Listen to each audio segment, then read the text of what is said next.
So hi, I'm Juvel Calvalatian, and this is my video presentation for the subject of embedded systems. So let's proceed. So what is embedded system?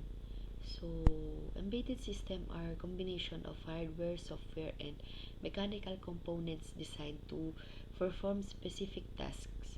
So example including washing machines and air conditioners. So again, what the embedded system differ from general purpose computers in various aspects, including hardware, operating system, and applications alternations. We'll explore these differences in detail. A combination of hardware, software, and mechanical components designed for a specific task. Embedded systems are classified based on generation, complexity, and deterministic behavior and triggering mechanism. We'll examine each clarification criterion and its implications. So, embedded systems find application in diverse industries, including consumer, electronics, automotive, healthcare, telecommunication, and banking. We'll explore example and their significance. So, data gathering, storing, and representation, data transfer, data signal processing, monitoring, control, and application specific user interface are only a few of the uses for embedded system. So we'll discuss the historical milestone of embedded system, such as the Apollo guidance computer and the introduction of the Intel 4004 microprocessor. The historic the story of embedded system dates back to the Apollo guidance computer, which was used in Apollo mission to the moon. Since then, embedded systems have evolved significantly with advancement in microprocessor technology, memory capacity, and integration of various functionalities into single chip solution. So, Apollo guidance computer, first recognized embedded system developed by MIT Lab, technical specification 4K words of ROM, 256 words of RAM. Intel 4004 microprocessor, a pioneering microprocessor designed for business calculator, and the historical impact is the significant in technological advancement. So this is the data communication and control. So the data transmission, the wireline and wireless modules. So the example is the Bluetooth, Wi-Fi, USB, TCP, and IP. And the network components is the hubs, routers, and switches. So monitoring and control. Environmental monitoring, it's a electrocardiogram machine, logic analyzers. And the control system like air conditioner, home automation. So this is the generation evolution. First generation is the IG, so it built around 8-bit microprocessor, simple hardware and firmware. The second generation is the 2G, transition to 16-bit microprocessor. And then the third generation is the 3G, introduction of 32-bit. And the fourth generation is the 4G, advanced to 64-bit. And we have also the fifth generation, but still it's not yet in our class, so I didn't put. So this is the example of the hardware machines, the applications, washing machines, so and air conditioners. So hardware components, buttons, display, electronic circuits, software functionality, control and monitoring operations. Mechanical components, the internal washing machine, washing mechanisms. So air conditioner, the hardware components is the remote, display, infrared sensor, and electronic circuits. So the software functionality and the mechanical components I put there. So the major application, like what I said, like household appliances like washing machine and air conditioner.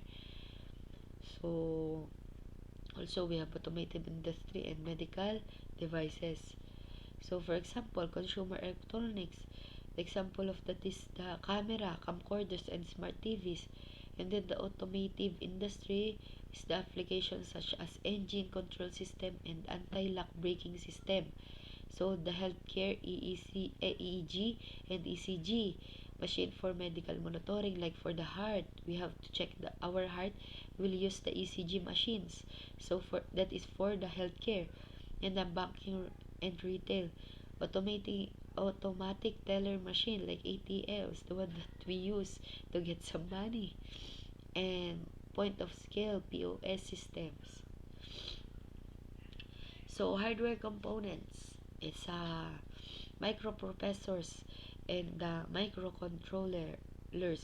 So what is microprocessors first? So microprocessor are the central processing units, CPU and embedded system. They do calculation and carry out orders. And then microcontrollers is the special chips that have a microprocessor core memory like RAM and ROM, and that is the connection of all one in one chip. So they are made to do specific jobs and work in real time, which makes them perfect for embedded systems that need to reliable and use little power. So consumer electronics, car system, and workplace automation are all popular places where microcontroller are used. And like what I said, the memory, the ROM and the RAM. So that is the software. That is the software, like the ROM. The software are program codes that stay the same even when the power is off is short. And the RAM is a type of variable memory used to store temporary data and do runtime tasks. So this is the example of clarification and program memory sa ROM. The ROM, PROM, EPROM, EEPROM, flash, and the NVRAM. And the RAM is the statistic RAM and dynamic RAM. So this is the software components. So the refers to the programs, algorithm, and logic that are responsible for controlling the behavior and functioning of the system themselves. And that one, the software operating system OS embedded system may use special operating system that are made for places with limited resources. And then the device drivers are software modules that allow the operating system to communicate with hardware peripherals such as sensor, actuators, display, and communication interfaces. And then application software, the specific function and behavior of an embedded system are carried out by application software. It has method protocols and user interfaces that are specifically designed for a system purpose. So data processing, sensor fusion, transmission methods like TCP, IP, UART, and SAP. Human interaction or system control logic can be all done by application software. So firmware, middleware, and configuration and management software. So first, firmware. This is a low software that lives in non-volatile memory like ROM and flash. And then the middleware is the type of software adds layer of abstraction and services that make building complicated embedded system easier. So configuration and management software, or the sum of embedded system, come from software that can be used for management, tracking, and settings. This part So these parts let user change a system settings, keep an eye on how it's working, and find problems and directly update hardware or software. Analysis, ideas, and opinion. So embedded systems are very important to many businesses and make new solutions possible. Put a lot and cloud computing together is one of the most important trends in this field. So by handling data closer to where it comes from, embedded system can respond in real time and make the best use of their resources.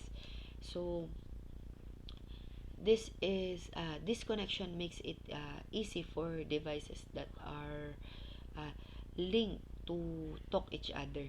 This has the potential to completely change industries like manufacturing, healthcare, and smart cities. So, but the security is very real worry that goes along with the promise of connection.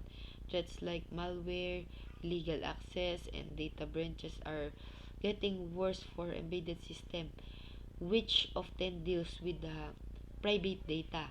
For this system, uh, for uh, for this system to be safe and uh, for data security to be kept, they need strong encryptions, authentication, and access controls.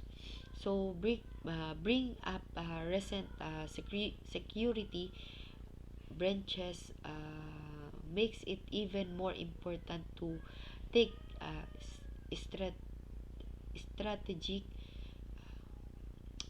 strategic security steps right away to reduce risk effectively. And then like the IA, by adding IA and machine learning skills to embedded system is another big step forward that is changing them.